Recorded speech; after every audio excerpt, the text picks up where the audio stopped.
सिड्डू हिमाचल की पारंपरिक डिश है और अगर मोर एक्यूरेटली कहा जाए तो ये अपर हिमाचल की रेसिपी है। इसे मीठा और नमकीन दोनों तरह से बनाया जा सकता है। इसे लोग कई तरह की फीलिंग्स के साथ बनाते हैं और आज हमने इसे बनाया है अखरोट की फीलिंग के साथ और हमने बनाए हैं नमकीन सिड्डू। इस डिश को खास तौर से सर्दियों में खाया जाता है, जिसका एक रीज़न ये है कि इसे भरपूर घी के साथ खाया जाता है और इसमें डाली गई फिलिंग्स जो होती हैं वो ज़्यादातर ड्राई फ्रूट, अखरोट, खस या माश की दाल की होती हैं, जिनकी तासीर जो है वो गर्म होती है और जो सर्दियों में आपकी बॉडी को गर्म रखने में हेल्प करती हैं। सिड्डू को हेल्दी फूड कंसीडर किया गया है क्योंकि कहा जाता है कि ये ब्लड शुगर को तो कंट्रोल करता ही है, लेकिन उसके साथ साथ आपकी फूड क्रेविंग्स को भी कम करता है।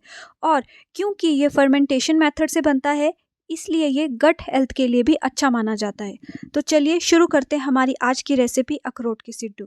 तो इसे बनाने के लिए सबसे पहले मैंने यहाँ पे 3 कप आटा लिया था, उसमें थोड़ा सा नमक डाला था, साथ में डाली थी थोड़ी सी चीनी और साथ में मैंने यहाँ पे डाला था ड्राई इंस्टेंट ईस्ट। मैंने 10-10 ग्राम के 2 पैकेट डाले थे क्योंकि आजकल सर्दियाँ हैं तो थोड़ा ज़्यादा ईस्ट डालना पड़ता है। और साथ ही मैंने डाली थी थोड़ी सी अजवाइन। अजवाइन जो है वो डाइजेशन के लिए अच्छी होती है।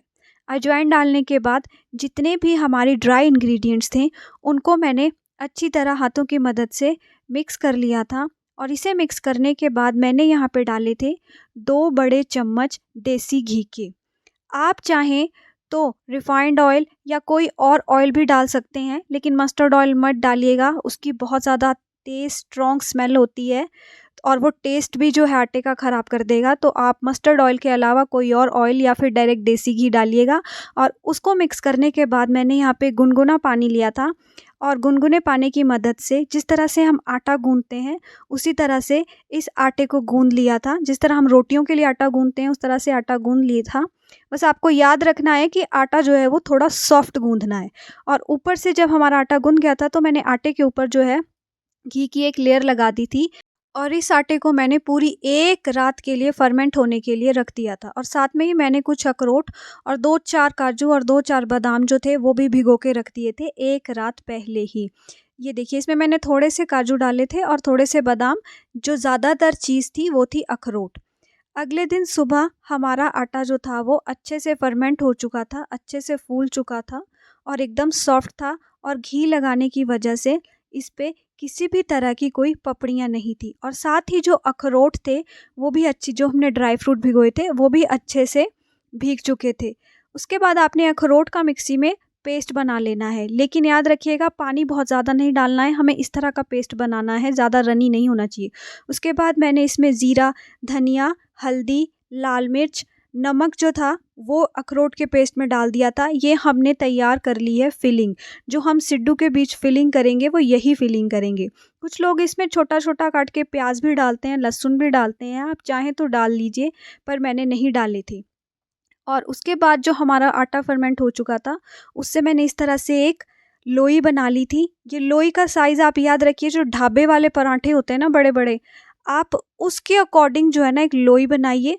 उसको इस तरह से अच्छे से रोल कीजिएगा और सूखे आटे से इसको हम इस तरह से डस्ट करेंगे और हाथों की मदद से ही हम इसको एक बड़े पराठे की तरह जो है वो बड़े हाथों से ही हमें इसे बढ़ाना है। आप चाहे तो बेल भी सकते हैं, लेकिन मैं हाथों से ही कर लेती हूँ। तो इस तरह से मैंने इसको बढ़ा लिया था और इसके बीच फिर मैंने 3 चम्मच डाले थे फिलिंग के, जो हमने अखरोट की फिलिंग तैयार की है। इसके बाद हमें इसको इस तरह से अच्छे से जो है बंद करना है ताकि फिलिंग जो है कहीं से भी बाहर ना आए।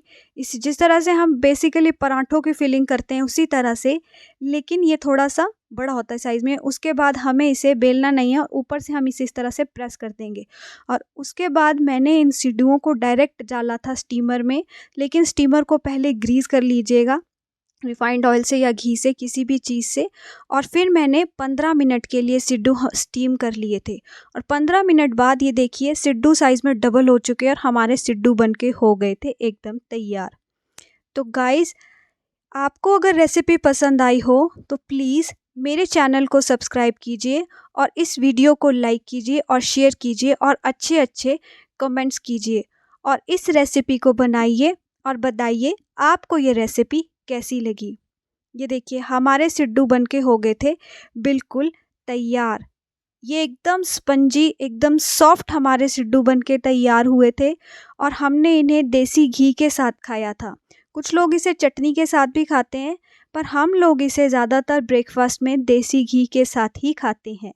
ये बहुत ही ज़्यादा टेस्टी और डिलीशियस रेसिपी है और इस डिश को एक बार बनाना तो ज़रूर बनता है।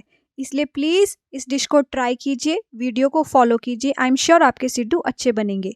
चलिए अब मैं आपको सिड्डुओं की फिलिंग दिखाती हूँ। एक सिड्डू लेंगे, उसको बीच से काट के देखिए हमारे सिड्डुओं में कितनी अच्छी फिलिंग हुई हुई है। एक अच्छे सिड्डू की यही निशानी है कि इसकी जो फिलिंग होती है वो सिर्फ सेंटर में नहीं होगी, कॉर्नर्स में भी होगी और हमारे सिड्डुओं में कॉर्नर्स तक जो है फिलिंग जो है अच्छी तरीके से है।